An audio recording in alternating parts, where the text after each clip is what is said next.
오늘은 집 한 채로 노후 끝날 줄 알았다가 망합니다. 지금부터 1억 모으고 이렇게 활용하세요. 노후 걱정 날립니다. 라는 주제에 대해 이야기해 보죠. 실제로 우리 주변에는 아파트 한 채만 마련하면 노후는 걱정 없다라고 믿었다가 막상 은퇴할 무렵 집값이 생각만큼 안 오르거나 집 한 채 외엔 현금이 부족해서 생활고를 겪는 분들이 많습니다. 그래서 오늘은 일단 1억 원이라는 목표를 잡고 어떻게 모으고 또 어떻게 쓰면 노후를 더 안정적으로 보낼 수 있는지 길게 말씀드리려고 합니다. 먼저 요즘 한국인들에 대한 반응들을 보시면 절약해야 한다는 말씀들. 한국 사람들이 의외로 낭비벽이 많더라는 지적도 있고, 공공기관이나 관공서 건물을 엄청나게 크게 지어 세금 낭비가 심해 보인다는 분도 계셨습니다. 이 모든 이야기가 결국 우리가 자산을 축적하고 지키는 데 있어 낭비를 줄이는 마인드가 얼마나 중요한가를 보여준다고 볼 수 있지요. 실제로 노후 준비에 대한 강의나 책을 보면 절약부터 시작하라는 말씀이 거의 기본처럼 나옵니다. 그런데 절약만 해서 되는 문제냐 하면 그렇지도 않습니다. 우리는 흔히 내 집 마련에 집중하지만 가령 집 한 채를 마련하느라 모든 자금을 쏟아붓고 나면 정작 현금이 부족해서 노후에 곤란을 겪는 사례가 많지요. 나이 들어 주택만 들고 있고 현금이 없으면 갑자기 병원비나 생활비가 필요할 때 곤란합니다. 댓글 중에도 집 한 채밖에 없는데 주택금융공사에 맡겨서 매월 일정 금액을 받는 주택연금을 선택했다고 하신 분이 있습니다. 이 역시 한 가지 방법이지만 집 한 채로는 충분치 않아 더 적극적으로 노후 대비를 해야 한다는 점은 변함이 없습니다. 그래서 오늘 제가 말씀드리고 싶은 핵심은 집 한 채만 믿기보다 우선 1억 원 정도의 현금성 자산을 확보하고 그걸 잘 굴리면서 노후를 대비하자는 것입니다. 왜 1억 원이냐?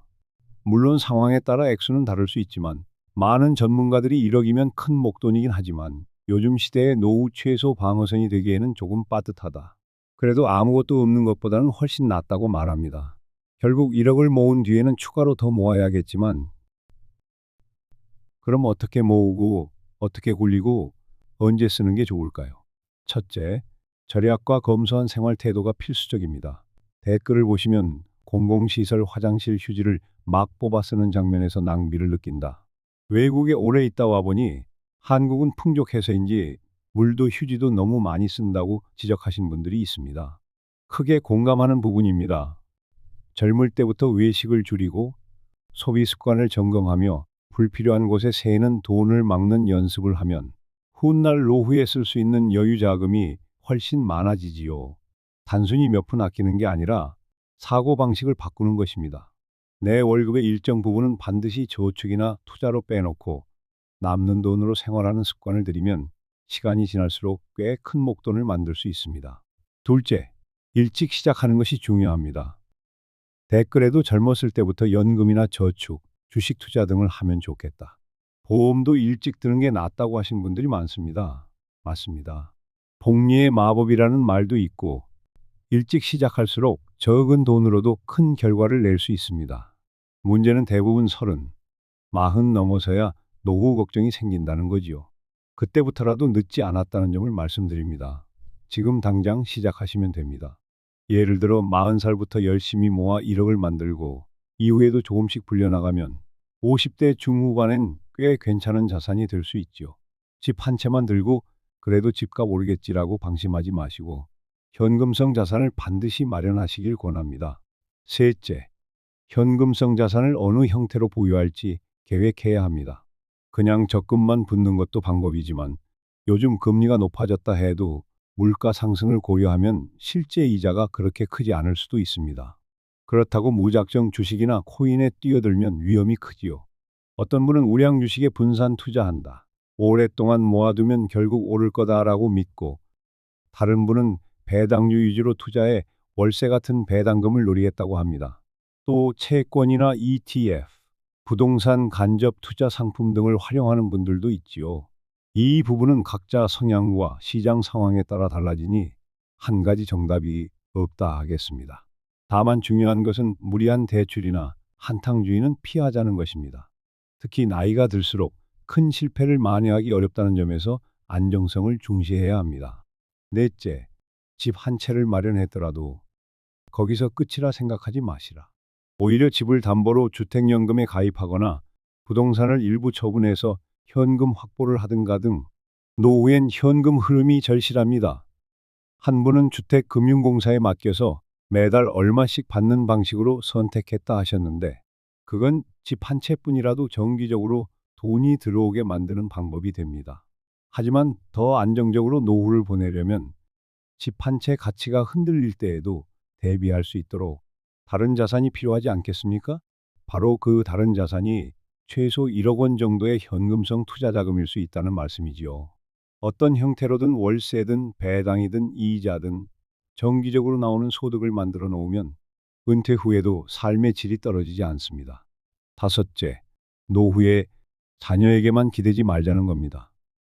댓글에서 자식 리스크 얘기가 나오는데 자식이 잘 될 거라 믿고 일찍 재산을 물려줬다가 막상 내 노후가 힘들어지는 일이 생긴다는 것이지요. 그래서 결국 내 노후는 내가 준비해야 한다고 이야기됩니다. 자녀에게 큰 재산을 남겨줘야 한다는 부담감 대신 내가 살 날이 많을 수 있으니 내 노후부터 안전하게 설계하자는 겁니다. 그 과정에서 1억이든 2억이든 현금 자산을 쥐고 있으면 어떤 위기가 닥쳐도 좀 더 여유 있게 대처할 수 있지 않을까요? 여섯째, 부수입이나 일자리를 은퇴 후에도 유지할 수 있는가를 고민해 보자는 겁니다. 댓글 중에 일용직 생활로 한 달에 400만 원 정도 벌며 지내고 있다. 60대, 70대에도 꾸준히 일할 수 있다면 그 수입을 토대로 더 안정적으로 살 수 있지요. 물론 누구에게나 해당되는 건 아니지만 무작정 집 한 채에 기대서 편히 살겠다고 꿈꾸기보다는 가능하다면 가벼운 일이나 사업, 임대업 등을 통해 소득원을 만들자고 권하고 싶습니다. 또 건강이 최고라는 말도 절실히 와닿습니다. 아무리 돈이 있어도 건강하지 못하면 소용이 없지요. 그래서 노후 준비에서 건강 관리도 필수입니다.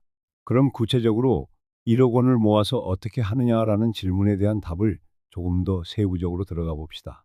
예를 들어 30살에 사회생활을 시작했다면 40살 전후까지 10년간 월 50만 원씩 저축 투자한다든지 아니면 소득이 높으면 매달 100만 원 이상을 꼬박꼬박 넣어두면 1억이라는 금액이 결코 불가능한 수준은 아닙니다.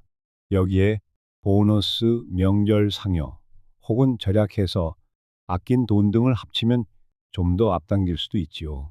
문제는 대부분 집 사느라 바쁘다, 아이 교육비 들어간다, 결혼 자금도 필요하다 등등 이유로 늦춰진다는 거고 결국 노후 대비를 하는 시기가 미뤄지는 거지요. 그럼에도 40대 중반이나 50 즈음이라도 시작하면 어떨까요? 당연히 조금 더 빡세게 해야겠지만 그래도 10년 전후로 집중하면 1억 원 정도 만드는 건 불가능하지 않습니다. 그러면서 집값이 올라주면 좋겠지만 그건 아무도 장담 못합니다. 집 한 채로 모든 게 해결될 거라고 안심하지 말고 내 소득 중 일정 부분은 반드시 노후 자금으로 떼어놓는 습관을 들입시다. 이게 오늘 메시지의 핵심 중 하나입니다. 또 1억을 모은 뒤엔 어떻게 불리느냐가 중요합니다. 예를 들어 채권이나 정기예금 위주로 안정성을 중시할 수도 있고 우량 주식을 분산 매수해 배당과 시세 차익을 노릴 수도 있습니다. 요즘은 금리가 올라 정기예금도 제법 이자가 괜찮지만 물가가 계속 오르면 실질 이자율이 낮아질 수도 있지요.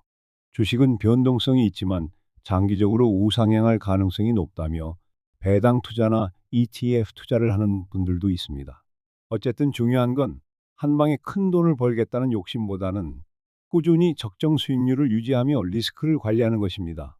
또 의견 중에 노후 준비를 하려는데 갑자기 남편이 아파 준비가 어려워졌다, 건강이 최고인 것 같다는 말씀이 있었지요.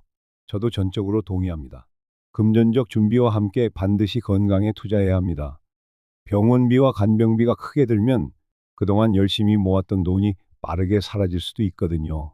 평소 정기검진, 식습관 관리, 운동 등을 통해 건강하게 오래 일할 수 있다면 노후 재정에도 아주 큰 보탬이 됩니다.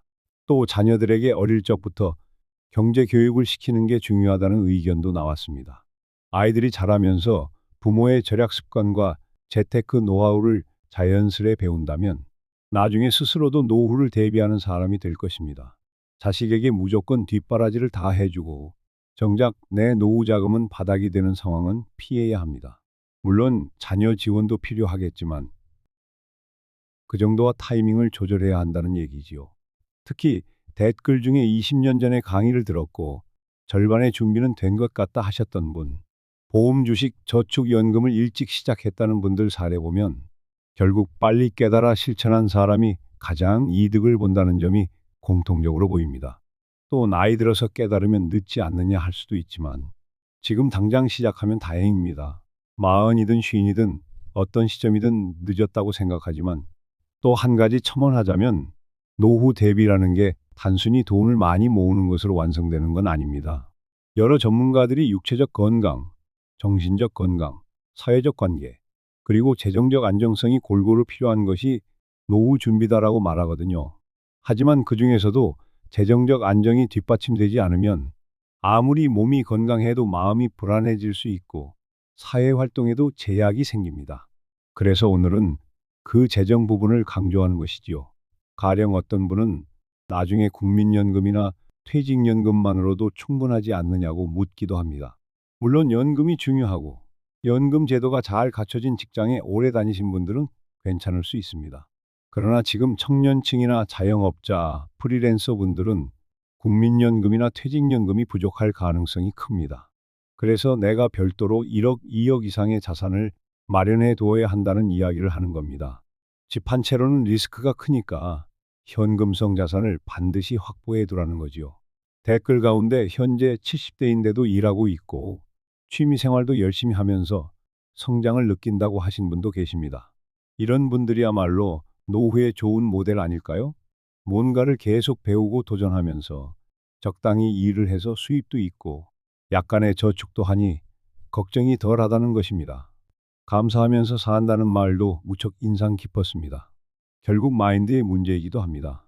나는 이제 늙었고 집 한 채 말고 별게 없어라고 지레 포기하면 정말로 아무것도 못 해보고 노후를 맞이하게 되겠지요. 또 적금만으로는 안 되고 자산을 어떻게든 굴려야 한다는 조언도 흔히 나옵니다. 강의를 하시는 분들이 말하기를 주식이든 펀드든 채권이든 정기예금이든 여러 방식을 섞어봐야 한다고 하지요. 과거에 돈을 묵혀두면 하늘이 복리로 불려준다는 말이 있었듯이 장기 투자에서 복리 효과를 노려야 한다는 겁니다. 물론 투자에는 위험이 따릅니다만 모든 걸 한 바구니에 담는 걸 피하면 어느 정도 리스크를 줄일 수 있지 않을까요? 더불어 내가 살 집도 마침 갖고 있고 1억 원 정도 현금 자산을 모았다면 그 다음에는 무엇이 남나 생각해 볼 수 있습니다. 그건 각자의 설계가 조금씩 다르겠지만 예컨대 임대업을 작은 규모로 시작하는 분들도 있고 해외 주식이나 채권 ETF 같은데 분산 투자하는 분들도 있습니다. 혹은 작은 상가를 사서 월세를 받는 분들도 계시지요. 댓글 중에 임대업과 연금으로 돈 걱정 없이 산다고 하신 분이 바로 그 모델입니다. 결국 다채로운 소득원을 만들어 놓으면 훨씬 든든합니다. 그리고 집 한 채라도 처분하거나 일부 담보를 활용해 현금을 뽑아내야 할 상황이 올 수 있다는 점을 유념해야 합니다. 예를 들어 몸이 아프거나 자녀가 어려운 상황에 도움을 주고 싶거나 이사 등으로 목돈이 필요할 때 집 한 채만 있다면 파는 것 말고는 방법이 없을 수도 있지요. 그런데 그 시점이 하필 집값이 떨어진 때라면 크게 손해보고 매도하게 될 수도 있고 안 팔리면 아예 현금을 못 구할 수도 있습니다. 그래서 안정적인 노후를 위해선 집 한 채 외에 최소 1억 원 이상 현금을 쥐고 있어야 한다는 이야기가 또 나오는 겁니다. 신중하게 시작하되 너무 겁먹지 말자는 조언을 드리고 싶습니다. 왜냐하면 많은 분들이 투자는 무서워, 나는 절약만 할래 하거나 혹은 집값 오른다니까 대출 끼고 아파트부터 사자 하다가 실패하기도 하거든요. 중간 지점이 중요합니다. 어느 정도 안정적이면서도 물가 상승을 이길 수 있는 방향으로 자산을 쌓아야 합니다. 예를 들어 매달 일정액을 적립식으로 우량 펀드에 넣는다거나 배당주를 일정 비율로 사 모은다거나 대출을 너무 무리하지 않는 선에서 소형 부동산 임대업을 해볼 수도 있습니다. 그 과정에서 주변 조언도 듣고 전문가와 상담하며 세금을 따져봐야 합니다. 계속 강조하지만 집 한 채만 믿다가는 폭망이라는 말은 과장처럼 들릴 수도 있지만 이미 실제로 겪은 분들이 많습니다. 그분들 이야기를 들어보면 은퇴 직전에 집 한 채도 있고 이 정도면 살겠지 했지만 막상 퇴직하자마자 적금이나 퇴직금이 빨리 소진되고 뜻밖의 지출이 생기면서 생활이 빠듯해진다는 겁니다. 집을 팔기가 아까워 대출을 얻어 쓰다가 이자 부담이 커지니 힘들어지고 이런 악순환이 벌어집니다. 그때 내가 1억이라도 갖고 있었으면 훨씬 수월했을 텐데 하고 후회하신다는 거지요. 그럼 1억 원이 있으면 노후가 완벽해지느냐? 절대 그렇지 않습니다. 사실 요즘 물가나 생활비를 생각하면 1억 원은 몇 년이면 사라질 수도 있습니다. 하지만 그 1억 원을 종잣돈 삼아 투자 수익이든 임대 수익이든 배당 수익이든 조금씩 만들어 나가면 훨씬 버팀목이 커진다는 얘기지요. 그리고 1억이든 2억이든 시간이 흐르면 자연스레 더 늘어날 수 있습니다. 또 가령 장기 요양이나 간병비가 필요하면 그 돈으로 어느 정도 감당할 수 있고 당장 큰 병원비가 나와도 패닉 상태에 빠지지 않게 됩니다. 노후를 준비하는 가장 좋은 방법은 결국 습관이라고들 합니다. 소비 습관, 저축 습관, 건강 관리에 도움이 됩니다. 외식을 줄이고 집밥을 해 먹으면 건강 비용 2마리 토끼를 잡게 됩니다. 퇴근 후 시간을 스마트폰이나 TV 앞에서 허비하기보다 부업이나 자기 개발에 투자하면 수입이 늘고 정신도 건강해집니다. 이런 습관들이 쌓여서 나중에 결과가 크게 달라지는 거지. 한순간에 일확천금을 노리는 건 대부분 실패한다는 걸 이미 다들 아시지 않나요? 마지막으로 댓글 속에서 지금 70살 넘었는데도 여전히 일하고 있고 인생을 발전시켜 나가는 중이라며 콩나물이 자라듯 자신이 발전하는 모습이 행복하다고 하신 분이 있었습니다. 정말 멋지십니다. 그렇게 앞으로 계속 일하며 용돈이라도 벌 수 있다면 노후가 훨씬 여유롭죠. 내가 노후에도 무언가 생산적 활동을 하겠다는 마음가짐을 가지면 굳이 50, 60에 완전히 은퇴하는 게 아니고 수입원을 유지할 수 있습니다. 더불어 사회적 관계도 좋아져 외로움도 덜해지겠지요. 자, 여기까지가 집 한 채만 믿다간 망한다.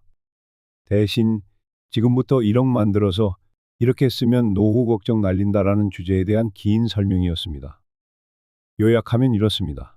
이 얘기를 들으며 당연한 소리 아니냐 하실 수도 있지만 알고도 실천 안 해서 문제가 되는 경우가 많습니다.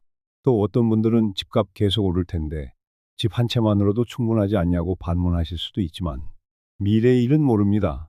그리고 설령 집값이 오르더라도 현금화하려면 팔아야 하고 그 시점에 시장이 안 좋으면 어렵습니다. 그래서 저는 집 한 채로 끝내려 하지 말라고 다시 한번 강조드립니다. 끝으로 많은 분들이 댓글에서 지적하셨듯이 한국인이 의외로 낭비벽이 심하다는 건 사실 저도 공감합니다. 화장실 휴지, 물이나 전기, 각종 공공시설 사용 등에서 아끼는 습관을 들이면 작은 돈이긴 해도 모이면 커지고 나라 전체적으로는 엄청난 절약이 될 겁니다. 나를 위해서도 좋고 세금 낭비도 줄일 수 있으니 서로에게 좋은 일이죠. 한 달 용돈에서 몇만 원씩만 덜 써도 연간으로 보면 상당한 차이니까요. 오늘 듣고 계신 분들 중에 아직 노후 준비가 막막한 분들이 계시다면 지금부터라도 절약과 작은 투자로 1억 모으기를 목표 삼자고 다시 말씀드리고 싶습니다. 한 채 집이 이미 있으면 좋지만 설령 집이 없더라도 현금 자산이 있으면 유연하게 대응할 수 있습니다. 조급해 말고 한 걸음씩 나아가시면 10년 후엔 분명 더 나은 상황이 될 것입니다. 오늘 이야기는 여기서 마무리하겠습니다. 경청해 주신 모든 분들께 감사드립니다.